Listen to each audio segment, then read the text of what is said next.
11 फरवरी 2026 को एकात्म मानववाद के जनक पंडित दीनदयाल उपाध्याय की पुण्यतिथि पर बड़राई में विधानसभा अध्यक्ष नरेंद्र सिंह तोमर एवं स्कूल शिक्षा मंत्री राव उदय प्रताप सिंह ने पंडित दीनदयाल उद्यान और नवनिर्मित सांदीपनि शासकीय विद्यालय भवन का लोकार्पण किया। कार्यक्रम में जनप्रतिनिधियों और क्षेत्रवासियों की उपस्थिति में उनकी प्रतिमा का अनावरण भी किया गया। स्कूल शिक्षा मंत्री राव उदय प्रताप सिंह ने कहा कि ये उद्यान क्षेत्र के लिए पर्यावरणीय और सामाजिक दृष्टि से प्रेरणादायी केंद्र बनेगा। यहाँ बच्चे, बुजुर्ग और युवा सुबह शाम समय व्यतीत कर सकेंगे। उन्होंने विद्यार्थियों को संदेश देते हुए कहा, पहले जीवन में लक्ष्य तय करें, फिर उसे पाने के लिए निरंतर प्रयास करें। बिना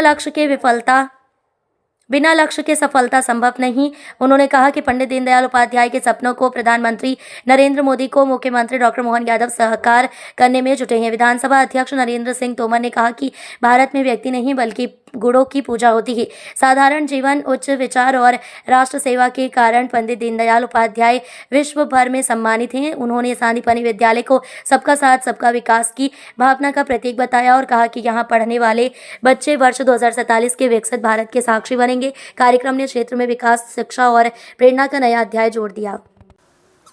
ये बहुत ही खूबसूरत बनने वाला पार्क और उसमें आदरणीय की प्रतिमा का अनावरण, आज का दिन मुझे लगता है इन बच्चों के और इस वार्ड के जीवन में एक बड़ा महत्वपूर्ण दिन। दो तरह से इस क्षेत्र के लोगों को खुशियां मिलने वाली हैं। एक तो आपका ये पार्क जो पंडित दीनदयाल उपाध्याय जी के नाम से उद्यान के रूप में जाना जाएगा, उनकी प्रतिमा जिसका आज माननीय विधानसभा अध्यक्ष जी ने लोकार्पण किया, अनावरण किया, वो प्रतिमा आपके लिए आगे आने वाले समय में एक प्रेरणा का काम करेगी, प्रेरक का काम करेगी। ये पार्क इस क्षेत्र में पर्यावरण की दृष्टि से एक श्रेष्ठ स्थान होगा, जहां बच्चे, बुजुर्ग, नौजवान सभी यहाँ पर सुबह और शाम अपना महत्वपूर्ण समय यहाँ व्यतीत कर सकते हैं। तो जैसा विधायक जी ने कहा कि यहाँ रावण भी जलेगा और रामायण भी होगी। तो हमारी संस्कृति, हमारा सनातन धर्म आगे आने वाली पीढ़ी भूल न जाए कि रावण कितना विकट था और समाज के लिए कितना क्रूर था। वो भगवान राम हमारे आदर्श थे, समाज के लिए प्रेरणा के स्रोत थे। ये उद्यान उन आगे आने वाली पीढ़ियों के लिए प्रेरणादायी स्थान के रूप में जाना जाएगा। मैं आप सबको बहुत बधाई देता हूं, आपको शुभकामनाएं देता हूं। आज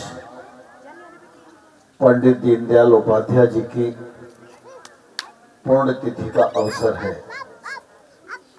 मैं इस कार्यक्रम के माध्यम से आप सब लोगों के साथ सहभागी बनते हुए पंडित दीनदयाल उपाध्याय जी के चरणों में श्रद्धा पूर्वक नमन करता हूं, उनको अपने श्रद्धा सुमन अर्पित करता हूं।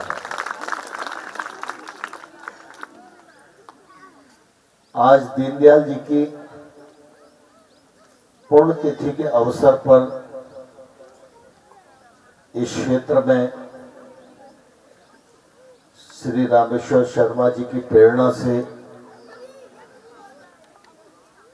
इस बहुत खूबसूरत उद्यान को विकसित किया गया, दीनदयाल जी के नाम से समर्पित किया गया और दीनदयाल जी की प्रतिमा स्थापित करके आज उसका लोकार्पण हुआ है। इस अवसर पर मैं आप सबको बहुत बहुत बधाई, बहुत बहुत शुभकामनाएं देता हूं। लगातार मध्य प्रदेश सरकार ने शिक्षा के क्षेत्र में जो काम किया है उसकी जितनी तारीफ की जाए मैं समझता हूं कमी है। सर्वहारा वर्ग के लिए, किसानों के लिए, नौजवानों के रोजगार के अवसर सृजित करने के लिए,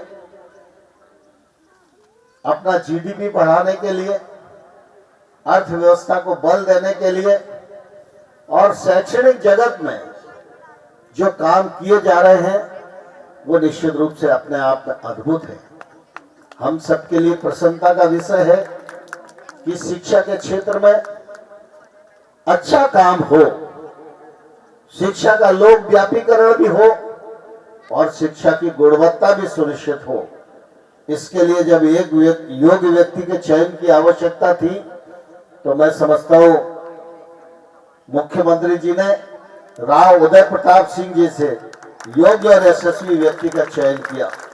ये अत्यंत ही समर्पित और समझदार व्यक्ति हैं, चिंतन भी करते हैं, चिंतन को क्रियान्वित भी करते हैं और उसका परिणाम आज दृष्टिगोचर होता हुआ दिखाई दे रहा है।